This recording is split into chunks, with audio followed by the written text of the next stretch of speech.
कैसे हैं आप सभी लोग। एक बार फिर से स्वागत है आपका हमारे YouTube channel study with Yogesh में।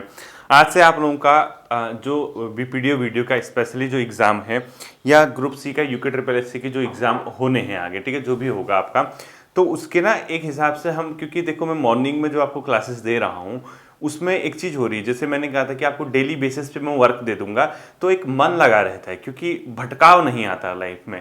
जैसे अगर मैंने कह दिया कि आप ये वाला टॉपिक तैयार किए रहे ना, ये सोर्स है और यहाँ से इसको थ्योरेटिकली पढ़ना है, इसको यहाँ से वन लाइनर पढ़ना है, तो आप इंगेज रहेंगे।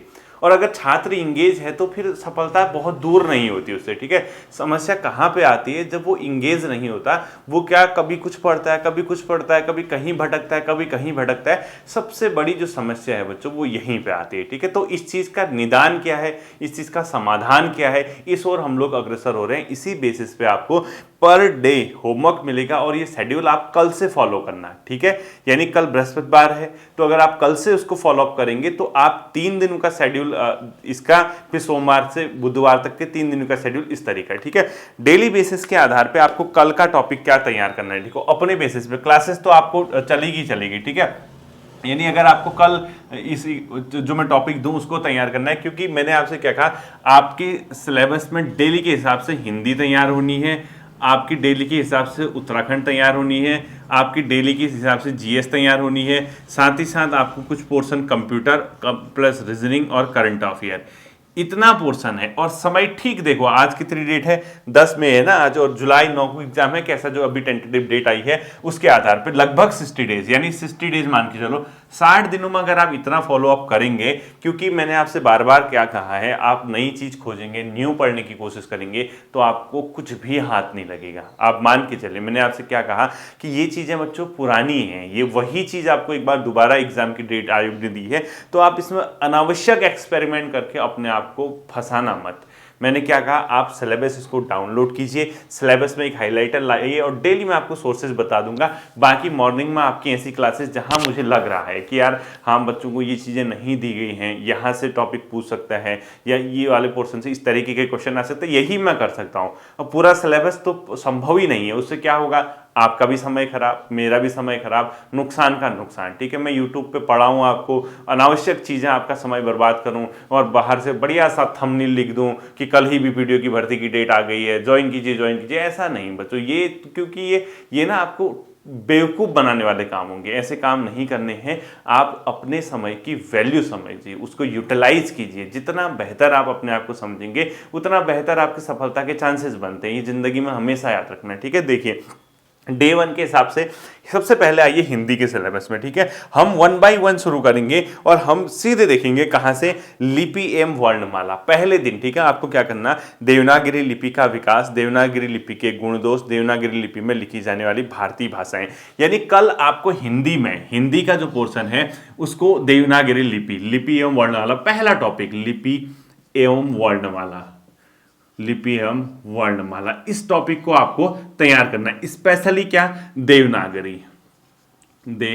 लिपि, इसके बारे में आपको पढ़ना है। अब देखिए, जैसे हिंदी में आपको ये टॉपिक अगर कल ही तैयार हो जाए, आप इसको हाईलाइट करोगे तो आपको एक अलग सुकून मिलेगा, एक अलग कॉन्फिडेंस मिलेगा।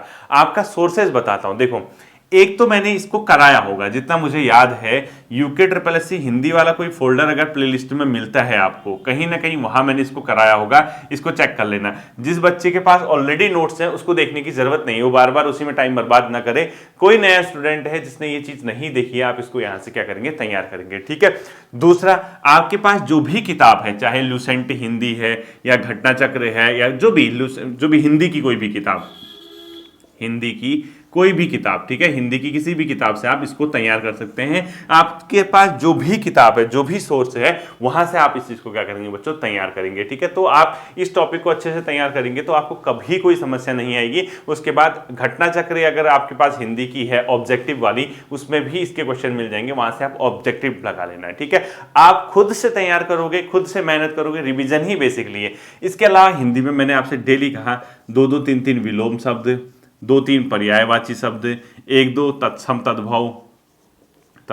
तद्भव और एक आध मुहावरे, ये ठीक है। और इस पूरे टॉपिक को पढ़ने में आपका जो इसका वेटेज है, इसका किसी भी केस में 1.5 घंटे से ऊपर समय बर्बाद मत करना कल वाले टॉपिक के लिए, ठीक है। हिंदी आपकी जब कंप्लीट होगी, आप जब भी समय मिलता है वो अपने आधार पे, आपको लगता है कि मॉर्निंग में उठ के मैं हिंदी पढूं, इवनिंग में मैं हिंदी पढूं, जब भी आपको लगता है कि डे टाइम पे हिंदी पढूं, आप उस समय उसको तैयार कीजिए, ठीक है। पहला टॉपिक आपका ये तैयार हो गया। दूसरा आता है आप उत्तराखंड की ओर। देखिए उत्तराखंड में कल, अब कल की बात है, मैंने आपसे क्या कहा, आपने जिला सीरीज लगभग अब आपकी, क्योंकि जब से मैंने बीपीडीओ वीडियो की क्लासेस हम दोबारा देख रहे हैं तो 10-12 दिन हो गए हैं। खुद से भी इनिशिएटिव लीजिए, जितनी जल्दी हो सके जिला सीरीज खत्म कीजिए। अभी आपको वहीं पे चलना है। कल भी डिस्ट्रिक्ट सीरीज का एक वीडियो अगर आपके नोट्स बने हैं, प्लस इंडिविजुअल टॉपिक सीरीज जो मैंने कराई है आपको उसका एक क्लास, और साथ ही साथ उत्तराखंड हिस्ट्री की एक क्लास, ठीक है।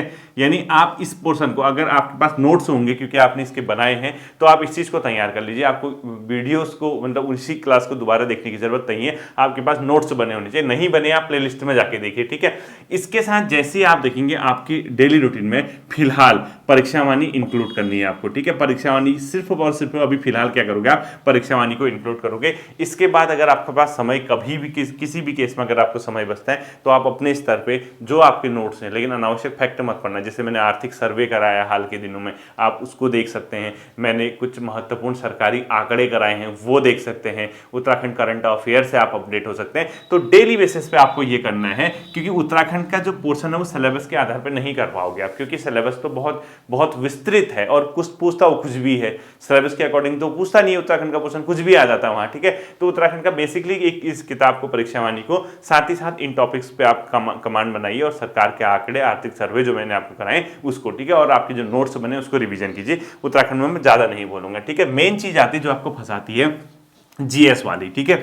जीएस वाले पोर्शन का पहले दिन का, अब कल से देखो, मैंने क्या कहा आपको 3-3 दिन, तो कल आपका बेसिकली जो नंबर पड़ता है वो ज्योग्राफी का और इकोनॉमी का पड़ता है, ठीक है। ज्योग्राफी का और इकोनॉमी का। अब सिलेबस में आइए, ये आपको क्या करना है, ज्योग्राफी और इकोनॉमी। अब सीधे सिलेबस खोलिए आप, दोनों चीज देखनी है आपको, ठीक है। मैं इसको चेक करता हूं, विश्व भूगोल और उत्तराखंड मतलब भारत का भूगोल, इसमें कहीं एक सिलेबस दिया होगा इसने, ये रहा विश्व का भूगोल, विविध शाखाएं, सौरमंडल की उत्पत्ति। कल आप क्या पढ़ना, सौरमंडल और सौरमंडल की उत्पत्ति, ठीक है, जिसमें आपको सारी चीजें मिल जाएंगी। कौन सा मंडल, समताप मंडल, शोभ मंडल, ये सब चीजें आपको यहां देखने को मिलेंगी। आप इस चीज को पूरा चेक कर लेना। ये बहुत सिंपल सा टॉपिक है, सौरमंडल की उत्पत्ति, ठीक है। ये वर्ल्ड ज्योग्राफी, इसको 2 भागों में कैटेगराइज करोगे, और इंडियन ज्योग्राफी, इसको कल क्या पढ़ना है, सौरमंडल की उत्पत्ति, यानी सौरमंडल से संबंधित जितने भी फैक्ट हैं आप इसको तैयार कर लेना। आपके घटना चक्र में भी है, आपके ल्यूसेंट की किताब में भी, और इसको साथ ही साथ आप इसको हाईलाइट कर लेना और ल्यूसेंट ऑब्जेक्टिव से इसके एमसीक्यू लगा लेना, ठीक है। सौरमंडल की उत्पत्ति।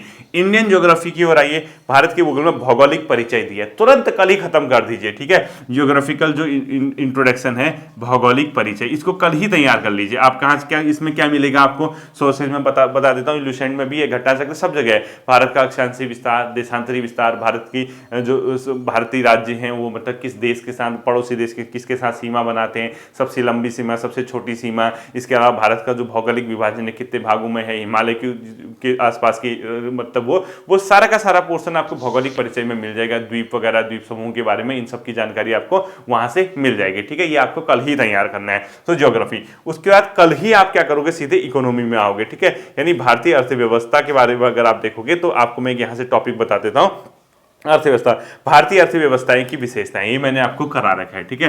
यानी अर्थव्यवस्था की विशेषताएं, क्या लिखोगे, भारतीय अर्थव्यवस्था की विशेषता। अब आपको ये कहां से मिलेगा, आपको प्लेलिस्ट में जाना है। मैंने आपको कराया हुआ है कि भारतीय अर्थव्यवस्था की क्या क्या विशेषताएं हैं। साथ ही साथ इसको आप तुरंत क्या करोगे, इंटरनेट से गूगल वगैरह सर्च कर लोगे कि भारतीय अर्थव्यवस्था की क्या विशेषताएं। कृषि प्रधान अर्थव्यवस्था है, जीडीपी में सर्वाधिक योगदान सेवा क्षेत्र का है, मिश्रित अर्थव्यवस्था है, और इसके अलावा मतलब रोजगार यहाँ बहुत ज्यादा है नहीं, बेरोजगारी भी इसकी एक विशेषता है, ठीक है। ऐसा नहीं कि नेगेटिव पॉइंट है, लेकिन बेरोजगारी भी यहाँ बड़ी समस्या है। ये सब चीजें, क्योंकि थ्योरेटिकल चैप्टर है, थ्योरेटिकल ही इसको आपने क्या करना है, कल तैयार करना है। तो कल भारतीय अर्थव्यवस्था की विशेषता एक ही टॉपिक करोगे, किससे, इकोनॉमी से। उसके बाद सीधे आपको कहां पे आ जाना है बच्चों, कंप्यूटर वाले पोर्शन में, ठीक है। कंप्यूटर में देखिए मैंने यहाँ पे आपको कराए हैं, पहला दिया है बेसिक कॉन्सेप्ट्स, लास्ट में देखिए introduction to computers, classification and generation of computer, यानी कंप्यूटर का परिचय, कंप्यूटर से संबंधित जो है, कंप्यूटर के जनरेशन, यानी जनरेशन का मतलब कौन सी पीढ़ी, ठीक है, कंप्यूटर की पीढ़ियां पढ़नी, किस पीढ़ी में क्या मिला, कैसे मिला, ये आपको कहाँ मिल जाएगा,